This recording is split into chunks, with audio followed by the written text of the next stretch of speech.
বাহ বাহ বাহ, আজকে তোমাদের আসল রূপটা দেখলাম। আমি অফিস যাওয়ার পরে সালমার উপর তোমরা এইভাবে অত্যাচার করো? ছি! কেন কিভাবে অত্যাচার করে তোকে বলে না নাকি? না, ওই এমন একটা মেয়ে, তোমরা যদি ওকে সারাদিন অত্যাচার করো না, তবু আমাকে একটা কথা বলে না। শুধু বলে আমার শ্বশুর শাশুড়ি অনেক ভালো, আমাকে খুব ভালোবাসে। ওটা তো বলতেই হবে। ও বাজা, এইটুকু অত্যাচার সহ্য করতে পারবে না। কেন সহ্য করবে? হতে সন্তান হবে না, তাই গো।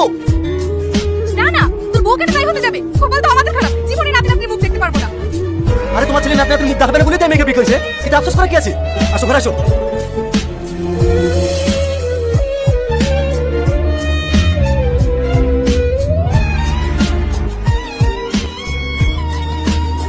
আচ্ছা, আমার তোমার উপর এইভাবে অত্যাচার করে, তুমি আমাকে হ্যাঁ করে পুরো প্রয়োজন করনি? কি বলবো বলো, ওদের কোনো দোষ নেই। শ্বশুর শাশুড়ি চাই সে তাদের একটা লাতি আছে, আর সেটা যদি না হয় তাহলে তো এইটুকু অত্যাচার সহ্য করতেই হবে বলো। তাই বলে এইভাবে অত্যাচার করবে? না না, আজকে তোমার উপর কোনো অত্যাচার হতে দেবো না। তোমাকে একটা কথা বলবো? হ্যাঁ বলো। তুমি একটা বিয়ে করো। তুমি পাগল হয়ে গেছো নাকি? এইসব তুমি কি বলছো? আমি ঠিকই বলছি। ওর যদি একটা বাচ্চা হয় তাহলে তোমার আব্বা মারা সম্পূর্ণ হবে।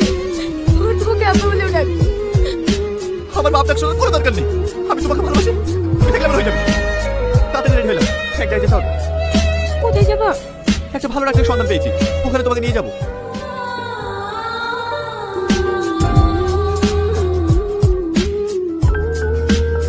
স্যার, রিপোর্ট দেখে কি বুঝলেন? আপনার স্ত্রী বাচ্চা হবে। আপনি সত্যি বলছেন স্যার? আমার স্ত্রী বাচ্চা হবে? হ্যাঁ, কিন্তু ছোট্ট একটা অপারেশন করতে হবে। অপারেশন করতে হবে? কোনো সমস্যা নেই, আজকে অপারেশন করে আজকে বাড়ি নিয়ে যেতে পারে।